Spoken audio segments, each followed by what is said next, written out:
The car is packed before the sun properly comes up, and there's a particular kind of quiet that only exists at that hour, when the world hasn't decided yet whether it's going to be a good day or a gray one. Daniel checks the boot one more time. 2 camera bodies, 3 lenses, one of them long enough to need its own seatbelt, a flask of coffee that will be cold within the hour and drunk anyway. "You've got everything?" he asks, not really needing an answer, because he already knows his son Ryan has been ready for 40 minutes. "Lenses are in, memory cards are formatted, battery's full," Ryan says. "I even brought a spare battery this time." "Progress," Daniel laughs. "Right, let's get on the road before the light does something we miss." They're heading for the hills of mid-Wales, toward the Cambrian Mountains and the long green folds of the Elan Valley, chasing something that has become, almost by accident, one of the great wildlife comeback stories in modern Britain, the red kite. It's a bird most people barely notice now, wheeling over motorways and market towns with that unmistakable forked tail, but it wasn't always so easy to find one. There was a time, not even that long ago, when seeing a red kite meant traveling to one very specific patch of the country, because that patch was the only place left where they still existed. Daniel has been a wildlife photographer for the better part of 2 decades, and in that time, his work has taken him to places most people only see on nature documentaries: Kenya during the migration, the fjords of Norway in midwinter, a frozen lake in Hokkaido, waiting 4 days for cranes that never quite did what he wanted them to. But somehow, in all that traveling, he has never properly photographed a red kite, a bird that lives an hour and a half from his own front door. "It's a strange one," he admits, watching the motorway give way to smaller roads, then to lanes with grass growing up the middle. You go to the ends of the earth for the exotic thing, and you completely overlook the thing that's basically in your own back garden. I think that happens to a lot of photographers. You stop seeing what's close. Ryan, 17, has grown up around cameras the way other kids grow up around football. He knows the vocabulary before he really understands the craft: aperture, shutter speed, the annoying maths of exposure triangles. What he wants out of this weekend is simple, and he says it without hesitation when his father asks, "I want the best shot of a kite I've ever taken. Like, properly the best one. Something I'd actually want printed and put on a wall." Daniel nods slowly, eyes on the road, but there's a small knowing smile there too. The kind a parent gets when they recognize a mistake they made themselves 20 years earlier in someone else's mouth. "I used to think like that. Chase one shot until you catch it," he says. "I'll tell you something for nothing, though. The day you go out fixated on one single frame is usually the day you miss half of what's actually happening in front of you." "So what? I shouldn't have a goal?" "No, have a goal. Just don't let it be a cage. There's a difference between having a picture in your head that you're working towards and being so locked onto it that you stop noticing anything else. Half of the best shots I've ever got happened because I was open to something I wasn't expecting, not because I forced the one I'd planned." It's a theme that will come back again and again over the next couple of days, in different shapes, because it's really the only thing Daniel actually wants his son to take home from this trip. Not a technique, not a setting, a way of paying attention. The landscape by now has changed entirely. Wales does this thing where the roads narrow and the hills rise, and suddenly you feel like you've slipped backwards in time by about 100 years. Dry stone walls, sheep that don't move for cars, because they've never had a reason to. And somewhere above all of it, if you know where to look, birds of prey working the thermals, using rising columns of warm air to gain height without wasting a single wing beat. "This is the bit I actually look forward to most, if I'm honest," Daniel says, slowing the car to take in the view properly. "Not even the kites yet. Just this. Getting somewhere quiet enough that your head stops doing the thing it does in the city." His work, he explains, is mostly glamorous on paper and mostly exhausting in practice. Long flights, jet lag that never quite resolves, hotel rooms in 3 different time zones inside a fortnight.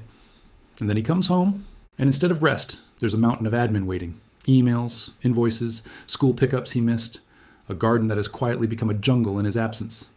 The gap between the life people imagine he has and the life he actually lives when the camera is packed away is, in his words, enormous.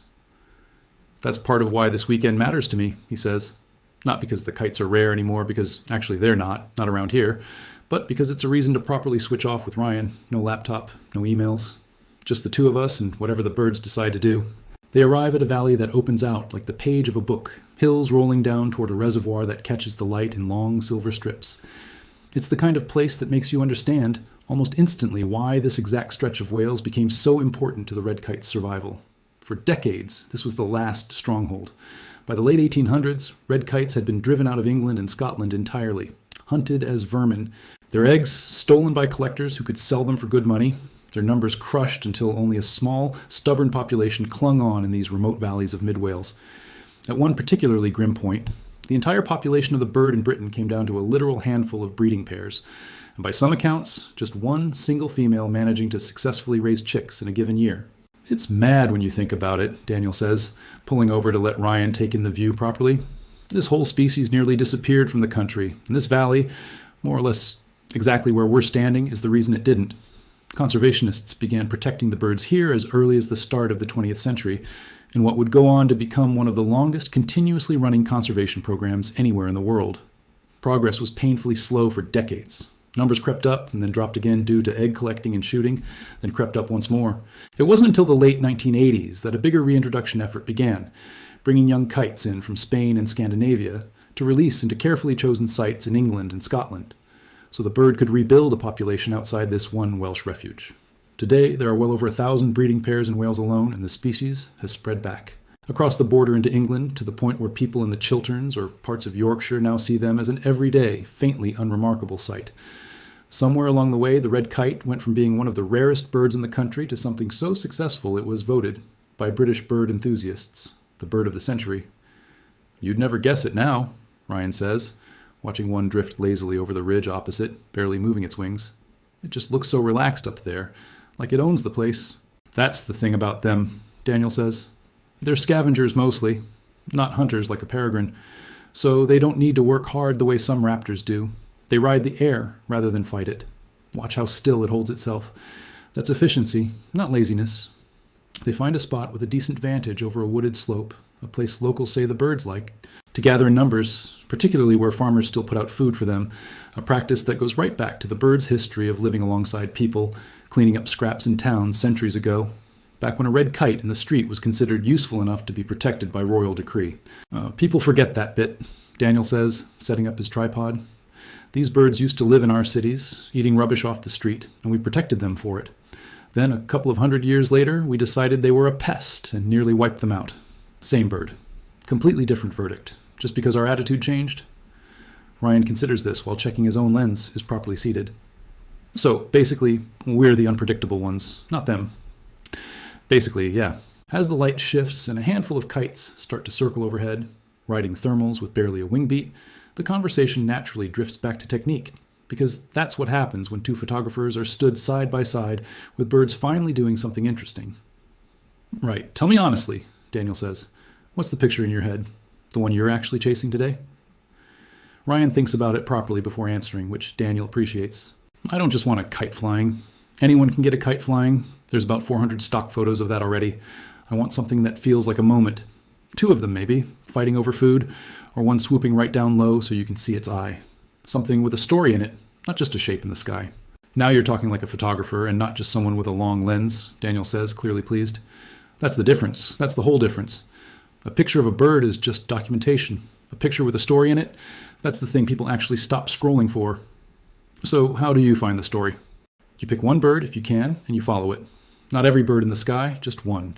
See where it goes, what it's actually trying to do, whether it's heading toward another bird, toward food, away from something. You start reading behavior instead of just reacting to movement. It's slower, and it's more frustrating half the time because you'll follow the wrong bird and miss something happening behind you. But when it pays off, it really pays off. They spend the better part of the afternoon like this, mostly in comfortable silence, occasionally trading notes on settings or arguing gently about whether a particular cloud bank is helping or ruining the light. At one point, Ryan gets frustrated, missing 3 attempts in a row at a bird folding its wings to dive, the shutter always half a second behind the movement. I keep missing it, he says, lowering the camera, annoyed with himself. You will. Everyone does. For ages, Daniel says, not unkindly. I missed that exact shot for about 2 years before I finally got it. You're not failing, you're just building the reflex. It comes. It's cold, and the sky spends most of the day being a flat, undecided gray. The kind of light that photographers technically prefer for even exposure, but that never feels like it in the moment, standing there with numb fingers waiting for something to happen. And yet, there is something about the stillness of it that neither of them wants to rush. You know what's funny? Daniel says, as the light starts properly fading and they begin packing away. This is the bit we'll actually remember, not some perfect shot. This exact conversation, standing here freezing, waiting for a bird to do something interesting. We won't remember the days we spent editing on a screen back home, however good the pictures turn out. We'll remember this. Ryan doesn't say much back, but he nods, and it's the kind of nod that suggests it's landed somewhere it needed to. Later, warming up with tea from a flask that has somehow kept its heat, Daniel tells a story from years earlier, a trip photographing birds of prey somewhere in Scandinavia, a place where the light stayed golden for hours at a stretch during certain weeks of the year. He'd shot, by his own rough count, somewhere around 5,000 frames across a handful of days. 5,000, Ryan repeats, slightly stunned. And how many did you actually keep? Maybe a dozen I was properly proud of. Out of 5,000. That's the ratio nobody tells you about when you're starting out. It's not romantic, it's just repetition, mostly. You take the many so that eventually you get the few. That's kind of depressing, actually. It's not, though. That's the bit I want you to get. It's not depressing if you enjoy the 4,988 that didn't work as much as the 12 that did. If the only version of that trip you're happy with is the 12 pictures, you've wasted the entire rest of the week being miserable. The trick is enjoying being cold and waiting and getting it wrong, not just the moment you finally get it right. Something in that sits with Ryan for the rest of the evening. As the light finally goes and the valley turns from gray to something closer to blue, they sit for a while without cameras raised at all, just watching the last kite of the day ride the wind down toward the tree line and disappear. One thing I want you to actually take from all this, Daniel says eventually, isn't a camera setting. It's something I got wrong myself for a long time.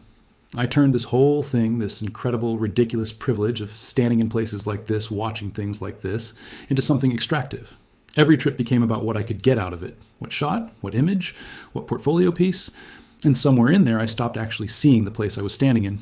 And now, I try to remember that the getting isn't the point. Being here, doing this with you, freezing half to death over a flask of tea that's gone lukewarm, that's the actual point. The photos are just what's left over afterwards, proof that we were paying attention. By the time they pack the car for the last time, neither of them has quite gotten the single perfect frame either of them originally set out for. There's a decent shot of two kites, tangling briefly over a scrap of food, wings crossed at an angle that looks almost deliberate, almost choreographed. There's one of a single bird banking hard against a gap in the cloud, catching a thin blade of late sun right along the edge of its wing. Neither is quite the picture either of them had in their head the first morning. Both, somehow, feel like more than enough. Before they get that far, though, there's one more stop Daniel insists on, a feeding station tucked into a working farm further along the valley, the kind of place that has quietly become famous among birdwatchers without ever really advertising itself. Every afternoon at roughly the same hour, the farmer here scatters meat out across a sloped field, a habit that started decades ago almost by accident, when he noticed kites gathering to take scraps left out for other purposes, and grew, over years, into one of the largest and most reliable gatherings of red kites anywhere in the world. "You're not going to believe this next bit," Daniel warns, pulling the car into a gravel car park already half full, despite the gray afternoon. It looks quiet now. Give it 20 minutes. Ryan is skeptical, arms folded against the cold until the first birds start to arrive.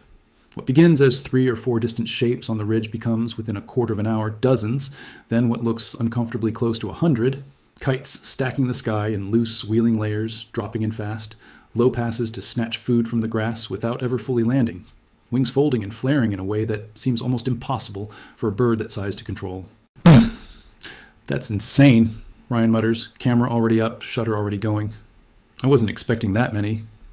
"Nobody ever is first time," Daniel says, laughing properly now. "This is basically the closest thing Britain has to one of those wildlife spectacles you'd normally have to fly somewhere else to see. And it's an hour and a half from our house. It's chaos, in the best possible sense. Birds crossing paths at speed only feet apart. Near misses that look, from below, almost deliberately theatrical. Ryan finds himself abandoning any careful, considered approach entirely. Or just tracking and firing, laughing out loud at one point when a kite swoops so close overhead he can hear the actual sound of air moving over feathers. "Okay," he admits afterwards, scrolling back through frames with a mixture of excitement and mild despair at how many are blurred beyond use. "I think I understand the 5,000 photo thing now." "There it is," Daniel says. "Told you it'd click eventually." Amongst the blur and the chaos, though, a handful of frames do stand out, and it's here, oddly, rather than in the quiet stillness of the earlier hillside, that Ryan gets closest to the shot he originally set out chasing that morning. A single bird banking hard against the gray sky, wings pulled into a shape that looks almost like a paper airplane caught mid-fold, one eye turned directly toward the lens. "That one," Daniel says, leaning over his son's shoulder to look at the small screen. "That's the one you keep." "You think?" "I know, that's not luck, by the way. That's you finally reading the bird instead of just reacting to it. You waited for that angle. I watched you do it." There's a quiet kind of pride in the way he says it, the sort that doesn't need to be dressed up in bigger words, and Ryan, for once, doesn't argue or deflect it, just nods and looks back down at the screen for a moment longer than strictly necessary. As the light finally starts to properly fail and the last stragglers of the gathering peel off toward roosting trees somewhere further up the valley, they pack the cars in near darkness, hands stiff with cold, breath visible in the last of the light. It's the kind of tired that doesn't feel like it needs fixing, the useful kind, earned rather than accumulated. "Can I drive back?" Ryan asks, keys practically already in his hand. Daniel laughs, tosses them over without much of a fight, and settles into the passenger seat instead, camera bag at his feet, already thinking, in the quiet way photographers never quite switch off, about the next trip and the next bird and the next story waiting somewhere out there to be followed.